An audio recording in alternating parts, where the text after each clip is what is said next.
Pour les fondateurs non-tech, il peut parfois être difficile de trouver un bon développeur pour son projet. Tout simplement parce que quand on n'a pas de connaissances en tech, on peut difficilement qualifier des profils. Et j'ai déjà entendu pas mal de personnes qui ont eu de mauvaises expériences à ce sujet-là, que ce soit avec des escrocs, des développeurs lovable, ou alors tout simplement avec des personnes qui humainement ne sont pas très agréables à collaborer avec. Et là on parle de projets qui vont généralement coûter plusieurs milliers d'euros, alors si tu veux pas jeter ton argent par la fenêtre, voici une checklist rapide anti-red flag pour trouver ton dev. La première étape, ça va être le portfolio. Je pense que c'est la manière la plus efficace et rassurante de s'assurer de l'expertise de quelqu'un. Alors surtout, ne te contente pas de regarder et va tester directement les projets. Regarde si c'est responsive, fonctionnel, user-friendly. Pour un dev, le portfolio, c'est comme la vitrine d'un commerce, ça permet de prouver et de montrer son expertise. C'est pour ça que collaborer avec un dev dont tu n'as pas checké le portfolio, c'est compter sur sa bonne étoile. Deuxième point, n'hésite pas à aller contacter directement ses anciens clients. Les projets réalisés que tu trouveras dans son portfolio, il y a de fortes chances qu'il ait fait ça pour des clients. Alors n'hésite pas à aller directement les contacter pour leur demander: est-il agréable à travailler avec? Est-il joignable, professionnel, ponctuel? Est-ce qu'il a respecté les délais convenus? Est-ce que le produit livré correspondait aux attentes du client, sans bug ni dysfonctionnalité? La troisième étape, ça va être d'aller regarder son LinkedIn, regarde son parcours, ses expériences,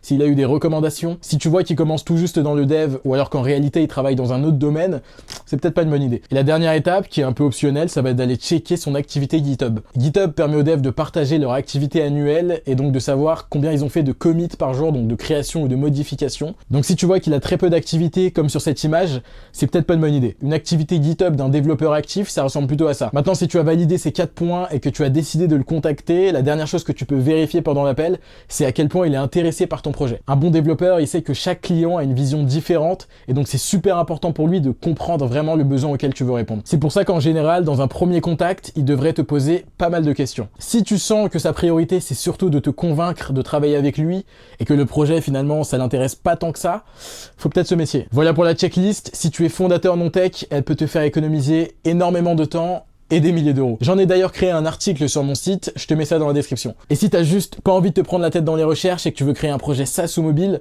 envoie-moi un DM, on taffe ensemble.